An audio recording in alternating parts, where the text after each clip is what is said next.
Bonjour, bonsoir, ça dépend de l'heure à laquelle vous allez écouter ce message. Alors ce matin, j'aimerais nous exhorter sur le thème intitulé l'unité dans la famille. Nous allons lire Marc 3 à partir du verset 23. La parole de Dieu déclare: Jésus les appela et leur dit sous forme de parabole: Comment Satan peut-il chasser Satan? Si un royaume est confronté à des luttes internes, ce royaume ne peut pas subsister. Et si une famille est confrontée à des luttes internes, cette famille ne peut pas subsister. Si donc Satan se dresse contre lui-même, s'il est divisé, il ne peut pas subsister. C'en est fini de lui.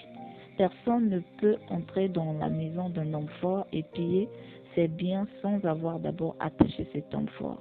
Alors seulement il pillera sa maison. Parole de l'Éternel. Alors nous sommes en train de parler ce matin de la famille. Nous savons, peu importe le continent où nous sommes, nous avons des familles élargies. Mais ce matin, j'aimerais qu'on soit focalisé sur papa, maman et les enfants. C'est celle-là la famille la plus proche. Ce sont des personnes avec qui nous partageons notre vie, nous partageons le quotidien. Les autres aussi, on partage, mais c'est très rarement. Donc ce sont là les personnes les plus proches que nous avons tous les jours de notre vie. Et j'aimerais qu'on soit focalisé dessus. Et si on doit repartir au commencement, on voit dans Genèse 22, 17, nous allons lire dans les maisons, comment le Seigneur parlait à Abraham, comment est-ce qu'il devait bénir sa descendance et autres. Nous savons que lorsque deux personnes se marient, l'attente, c'est avoir des enfants. C'est ce qui complète au fait la famille, parce que deux personnes, ça fait un couple. Mais pour parler de famille, on doit voir maintenant les enfants, et c'est ce qui fera qu'on parle d'une famille maintenant. Et lorsque l'ennemi veut déstabiliser un pays, lorsqu'il veut déstabiliser un quartier, une église, peu importe, lorsqu'il veut vraiment mettre son plan en action, il commence par déstabiliser la famille, parce que c'est comme un bouclier au fait. Imaginez dans un pays, toutes les familles sont soudées. L'ennemi n'aura pas de porte d'entrée.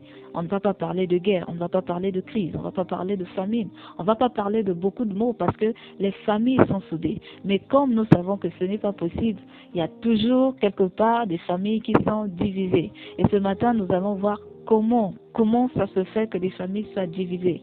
Il y a des moments où on voit une famille qui était bien soudée et du jour au lendemain, c'est des disputes, du jour au lendemain, chacun est dans son coin, personne ne parle à l'autre, des fois c'est des parents jusqu'aux enfants, papa n'adresse pas la parole à ses enfants, maman n'adresse pas la parole à ses filles, il y a tellement de choses qui se passent dans les familles que c'est juste triste. Et l'ennemi, quand il veut vraiment attaquer, il met son plan d'action, il commence par déstabiliser la famille. Il va prendre le maillon le plus faible de la chaîne. Ça peut être papa, ça peut être maman, ça peut être l'un des enfants. En fait, une personne facilement atteignable. Et je vais peut-être énumérer certaines portes d'entrée. Parce que l'ennemi, quand il vient, il trouve un bouclier. C'est comme un soldat quand il va en guerre. S'il a son épée, il a son bouclier. Une fois que l'ennemi vient pour l'attaquer, il peut contre-attaquer, excusez-moi, parce qu'il a un bouclier. Et nous également, lorsque l'ennemi vient pour attaquer l'Église, attaquer les nations, si les familles sont soudées, si nous sommes là, parce que dans l'Église, nous venons avec nos enfants, nous venons avec nos maris, nous venons avec nos femmes.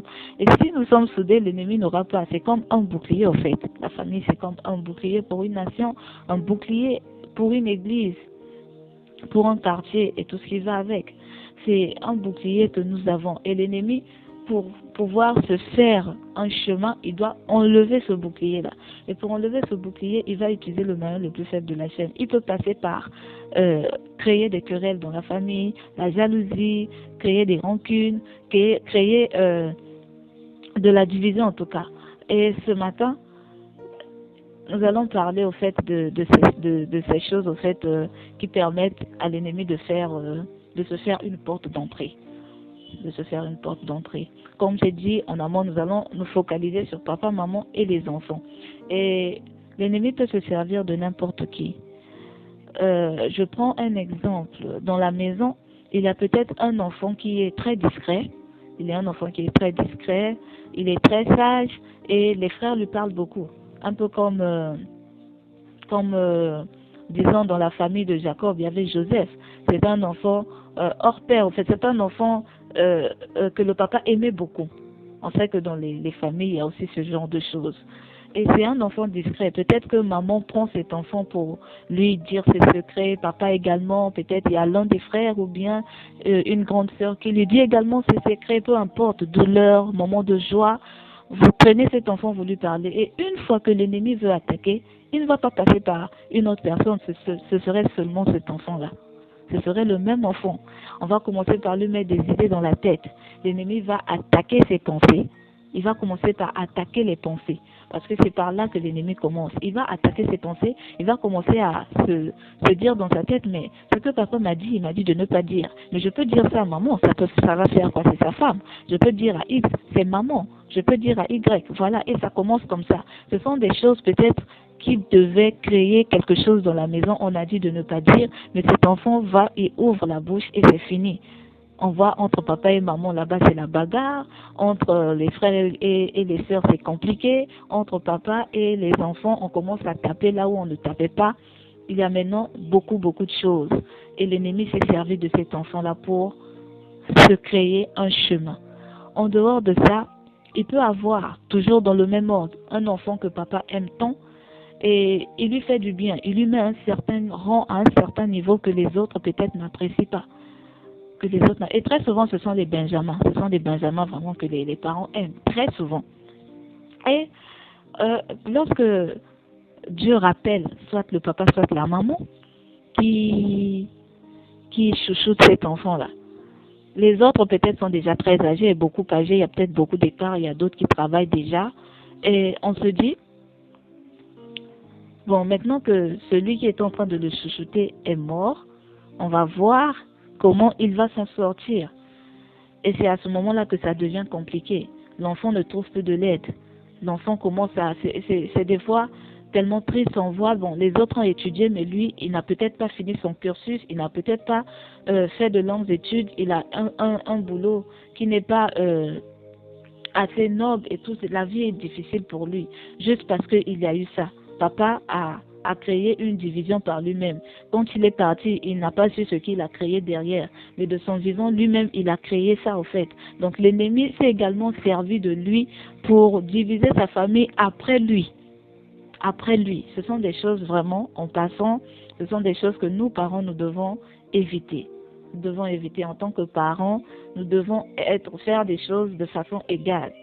Nous devons aimer les enfants au même titre parce que ce sont des enfants qui proviennent de nos entrailles et on doit les aimer au même titre. On ne peut pas montrer à l'autre que toi tu es plus important que l'autre, toi tu es plus important que l'un, toi tu es plus important que X ou Y. On doit aimer les enfants au même titre. Et en dehors de ça, je peux prendre encore un exemple. Un enfant dans la famille qui s'est marié, peut-être qui a un bon boulot. Et pourtant, ils ont tous étudié, mais lui, il a eu un boulot où il se retrouve, il est plus épanoui financièrement, il est à l'aise.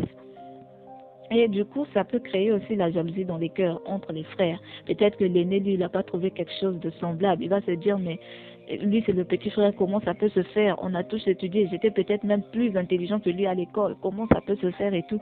Ça peut commencer par l'ennemi va toujours attaquer les pensées et il va commencer à murmurer cela dans son cœur et ça va créer la jalousie, ça va créer la haine.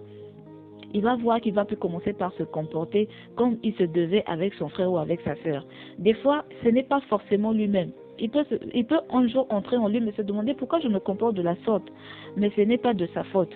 C'est lui-même qui a commencé par nourrir des mauvaises pensées. L'ennemi a attaqué ses pensées parce qu'il a déjà vu l'état de son cœur. Il a déjà vu que ça, c'est une personne qui en vit. Il a déjà vu, au fait, une certaine chose en lui qui peut emmener. Au fait, lui, il vient juste pour amplifier. Quand l'ennemi fait quelque chose, c'est juste pour amplifier. Des fois, il voit que tu as un certain caractère. Tu as un certain caractère, peut-être en toi, il y a une petite méchanceté. Peut-être en toi, on sait que nous tous, nous avons des défauts. Nous avons des qualités. Donc l'ennemi, lui, il attaque, au fait, il se sert de ces défauts-là juste pour amplifier et faire de toi le maillon le plus faible de la chaîne. Là où il sait que là, si je pince ici, je peux facilement entrer. La porte peut être ouverte. Et c'est comme ça que l'ennemi attaque. Nous allons lire 1 Timothée. Nous allons lire 1 Timothée 5, verset 8. La Bible déclare, si quelqu'un ne prend pas soin des siens, et en particulier des membres de sa famille proche. Il a renié la foi et il est pire qu'un non-croyant. Il est pire qu'un non-croyant. Donc, peu importe ce qui peut se passer, en tant que parent, en tant que maman, papa, on doit toujours prendre soin des siens. Même si papa meurt, il aimait l'autre plus que toi. Vous n'êtes que deux, tu es resté avec lui, mais prends soin de lui parce que c'est ta famille, c'est ce qu'on doit faire. C'est ce qu'on doit faire. L'ennemi sait que c'est quelque chose au fait qui ne doit pas se faire. C'est pourquoi il attaque, et du coup, il apporte la division. Donc, il peut se servir d'un certain caractère que nous avons, et lui, il attaque. Il fait qu'amplifier la chose pour qu'on puisse voir que c'est toi la mauvaise personne, et lui, il est en train quelque part, d'autres, lui, il est en train d'actionner son plan. Il est en train d'actionner son plan. C'est pourquoi il est venu dans cette famille-là. C'est ça. Et entre autres, la Bible nous dit qu'on a pour ennemi que les gens de notre propre maison. On peut voir ça dans Matthieu 10, 36. On a pour ennemi que les gens de notre propre maison. On a vu ça, il y a eu Jérémie qui était un bon prophète, mais qui avait pour ennemi les gens de sa propre maison. On a vu ça avec Joseph. Joseph qui disait ses songes à ses frères, mais derrière les frères ne l'aimaient pas. Donc l'ennemi peut passer par n'importe qui. L'ennemi peut passer par n'importe qui, pourvu qu'il puisse créer la guerre dans la maison, qu'il puisse créer les conflits. Et nous n'allons pas vraiment nous attarder dessus. En dehors de ça, j'aimerais aussi ajouter, il y a aussi les gens de l'extérieur. Il y a aussi les gens de l'extérieur qui peuvent créer les rancunes. Quand on est dans un quartier, c'est pas tout le monde qui nous aime. On est dans un quartier, il y a des gens qui sont uniquement là à longueur de journée pour vous surveiller, pour parler de vous, parler de mal de vous, souhaiter qu'il vous arrive un malheur. Il y a des gens comme ça dans un coin du quartier. Et ce sont les mêmes personnes qui vont toujours intoxiquer. Peut-être que c'est la femme qui est amie à quelqu'un dans le quartier, à quelqu'une dans le quartier, soit le mari. On va commencer par te donner des mauvais conseils. On va commencer par t'intoxiquer et du coup tu emmènes du n'importe quoi dans ta maison. Tu fais rentrer toi-même le diable et lui il vient pour travailler. L'ennemi toi-même tu l'as pris, tu l'as emmené. Ce n'est pas tout ce qu'on voit dehors qu'on doit prendre. Ce qu'on écoute dehors reste dehors. Tu as écouté. Tu ne dois pas venir forcément à la maison, tu commences par dire, non, tu commences par te fâcher. Non, ça ne peut pas se faire. Aujourd'hui, on voit ça avec les femmes. On t'appelle. On a vu ton mari à tel endroit. Il y a aussi ça. L'ennemi vient aussi pour tuer la confiance. Il vient pour tuer la confiance. On va te dire, on a vu ton mari à tel endroit. Toi, tu prends ça directement, tu mets à cœur. Quand le mari vient, tu ne t'occupe pas de lui, tu ne lui sers pas à manger. Toi, ton problème, c'est nouer ton canne autour des reins pour taper. Tu veux te battre parce que tu as entendu qu'il est peut-être avec une femme. Mais qui t'a dit que c'est sa femme? Ça peut être une collègue de service. Ça peut être même une partenaire d'affaires. Peu importe, ça peut être une personne avec qui il est en train de travailler. Ce n'est pas parce qu'on t'a dit qu'on a vu ta femme avec un homme là-bas, on a vu ton mari avec une femme là-bas, que tu vas commencer par t'enflammer. Ça aussi, c'est l'ennemi qui fait ça. Il fait perdre la confiance. Il sait que déjà là, quelque part dans ton cœur, bon, toi, tu n'es pas une personne qui fait totalement confiance aux gens. Donc, il sait que si je dis telle chose, ça va marcher. Et il va juste, il cherche la personne dehors là-bas qui va t'intoxiquer, l'ami avec qui tu es proche. Il parle là-bas, il chuchote là-bas et l'ami vient te raconter. Et c'est fini. Ça crée des conflits dans la maison. Et nous savons très souvent quand les parents, par exemple, si ça commence par les parents, là où quand l'ennemi fait rentrer la division, les disputes, lorsque les parents se disputent, se créent tous les jours, forcément, ça va arriver aussi avec les enfants. Ça va arriver avec les enfants. Et en dehors de ça, il y a aussi le fait que l'ennemi est très malin. L'ennemi est tellement malin qu'il peut faire perdre au fait le dialogue dans la famille parce qu'il sait que ce qui va faire que cette famille soit liée, soit soudée, c'est le dialogue.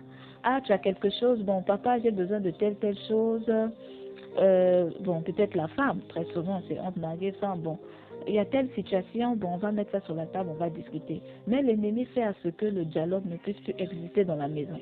Donc toi quand l'autre a fait quelque chose de mauvais, ton cœur c'est devenu comme une caisse. Tu gardes. Il n'y a plus de dialogue. Et quand tu gardes comme ça, on voit juste l'attitude qui change. Ton attitude, tous les jours, ça change. Tu descends, tous les jours, tu es en train de faire mal à l'autre, mais sans que tu ne le saches. L'ennemi aussi passe par ça. Et c'est à ce moment-là qu'on entend divorce, on entend beaucoup de choses dans les familles. Et l'ennemi, c'est ce qu'il aime.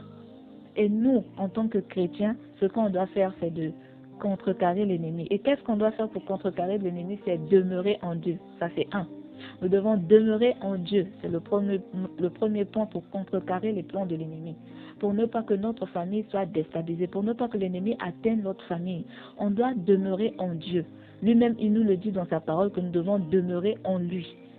Nous devons demeurer en lui. Il doit être au centre de tout ce que nous faisons dans notre maison. Il doit être au centre de tout. En dehors de ça, deuxième point, nous devons avoir des moments de prière, des moments de partage avec nos enfants. Moi, je me souviens, je bénis vraiment le Seigneur pour ma tante. Il y avait toujours un temps de prière pour nous à la maison chaque semaine. Chaque dimanche soir, chaque mercredi soir, on priait en famille. Et c'est elle qui nous exhortait parce qu'on était encore des bébés spirituels. Donc, on ne connaissait pas grand-chose. C'est elle qui nous exhortait et nous a mis en contact avec la parole. C'est ce que nous devons faire. Aujourd'hui, on se dit, surtout quand on va à l'église, on voit ça. Bon, la parole passe, on voit les enfants qui se promènent ça et là, parce que les enfants, ce sont des enfants. La maman ne peut pas discipliner son enfant qui pleure, parce que non, elle est encore petite, elle peut pas écouter. Qui t'a dit qu'elle est petite? La grâce n'a pas d'âge. La grâce ne choisit pas. Ça n'a pas au nom, c'est parce que c'est quand tu auras 50 ans que tu vas servir. Non, non, non. Peut-être que cet enfant est déjà appelé à servir le Seigneur. Laisse-le être en contact avec la parole. C'est à toi de le discipliner. Il est temps. C'est à toi de discipliner cet enfant. C'est le temps de la parole. Discipline ton enfant. On vient à l'église, on est discipliné. Tu viens pour chercher Dieu, tu viens pour rendre grâce à Dieu. Sois discipliné. On doit avoir des moments de partage chez nous, à la maison. La Bible nous dit dans Josué 24, 15 que moi et ma maison nous servirons l'Éternel. Nous pourrons lire ça à la maison. Moi et ma maison nous servirons l'Éternel. Donc quand tu arrives, tu viens, ton enfant vient avec lui à l'église, laisse-le écouter la parole. Vous êtes à la maison, faites des moments de partage. C'est très très important. Les enfants seront en contact avec la parole. Et en dehors de ça, nous devons éviter de mettre en pratique tous les conseils. Ce n'est pas tout ce qu'on nous conseille dehors. Très souvent, ce sont, oh non, c'est l'ami de la famille, c'est l'ami de papa, c'est l'ami intime de maman, c'est l'ami intime de X ou Y. Moi, j'ai suivi un film où la fille, c'était son amie intime. Mais lorsque leur maman est morte, c'était une fille qui venait faire bonne figure à la maison. Or, c'était une louve à l'intérieur. C'était une louve, elle est venue comme un agneau. Elle est venue comme un agneau. Elle est venue, elle est sortie avec, quand la maman est décédée, elle était devenue la maman de la maison. Elle est sortie avec le papa et on l'a épousée. Donc ce sont des choses comme ça. Ce n'est pas tout conseil qu'on met. Ce n'est pas toute personne qu'on fait rentrer dans la maison. On ne fait pas rentrer n'importe qui dans sa famille. On ne pratique pas n'importe quel conseil parce qu'il y a des conseils destructeurs. Si c'est un conseil qui vient pour construire, ok. Mais si tu vois toi-même que ça va détruire ma maison, n'ouvre pas la bouche pour dire que tu vas mettre ça en pratique chez toi parce que toi-même tu vas emmener la division chez toi. Il y a des conseils qu'on ne suit pas. Il y a des amis qu'on ne doit pas avoir parce que la Bible nous dit que les mauvaises compagnies corrompent des bonnes mœurs.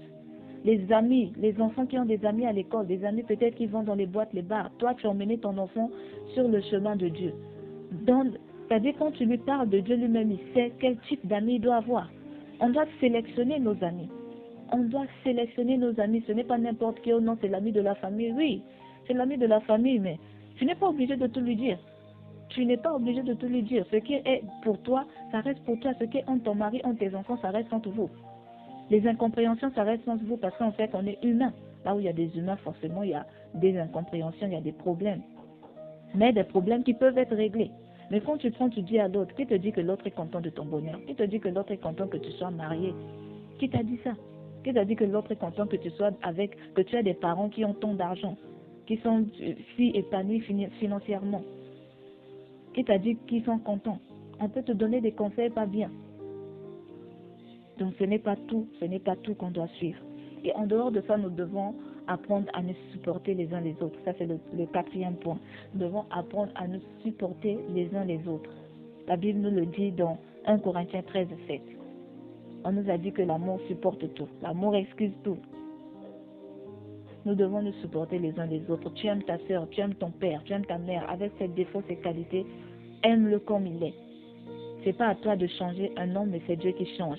Donc toi, tout ce que tu dois faire, c'est de prier pour son changement. Mais toi, supporte. Tu dois supporter l'autre avec ses défauts et ses qualités. C'est ce qui fait que l'unité aussi puisse demeurer dans la famille. C'est ce qui fait que l'unité demeure dans la famille. Moi, j'ai eu une sœur avec qui je ne supportais pas son caractère. Ça fait qu'on s'est divisé. Mais lorsque Dieu a parlé, ça a été réglé. C'est ça. On a été divisé pendant une très longue période, beaucoup d'années. L'ennemi a vraiment profité de ça. Il a emmené beaucoup de problèmes dans la famille. Il a emmené beaucoup de problèmes dans la famille. Mais comme on dit, comme nous dit Jérémie, le Seigneur a des projets de paix pour nous. Et on peut lire ça dans Éphésiens 4, 1 à 3. On nous parle de lien de paix. Je vais lire ça. Je vais le lire. Éphésiens 4, 1 à 3. La Bible nous dit: je vous encourage donc, moi, le prisonnier dans le Seigneur, à vous conduire d'une manière digne de l'appel que vous avez reçu. En toute humilité et douceur, avec patience, supportez-vous les uns les autres dans l'amour. Efforcez-vous de conserver l'unité de l'esprit par le lien de la paix. La paix vaut mieux que tout. La paix. C'est la paix qui va emmener l'unité. Quand tu sais que tu es en paix avec tout le monde, pourquoi est-ce que tu serais divisé? Vous êtes unis. Donc, à cause de l'amour que nous avons pour les autres, à cause de l'amour que nous avons d'abord pour nous-mêmes, nous devons supporter les autres. Nous devons mettre le dialogue au centre de tout. Nous devons mettre le dialogue au centre de tout. C'est le 6e point. Nous devons mettre le dialogue au centre de tout. C'est le dialogue qui va faire à ce que l'ennemi ne puisse pas rentrer. Quand tu dis tout à ta femme, tu dis tout à ton mari, tu parles à tes parents, que ce soit tes moments de joie, de tristesse, de peine, peu importe, tu parles. L'autre a fait quelque chose, tu lui dis. Tu n'as pas aimé quelque chose, tu dis au mari. Il y a eu quelque chose avec les enfants, tu dis au mari et vous réglez, ça passe. L'amour continue dans la maison, l'unité continue et l'ennemi n'a pas de place. N'a pas du tout de place. Et le dernier point, je veux parler du pardon. Le pardon, c'est 2 sens. Le pardon, c'est 2 sens. On doit demander pardon et nous aussi, nous devons pardonner. Tu sais que tu as offensé l'autre. Va, demande pardon.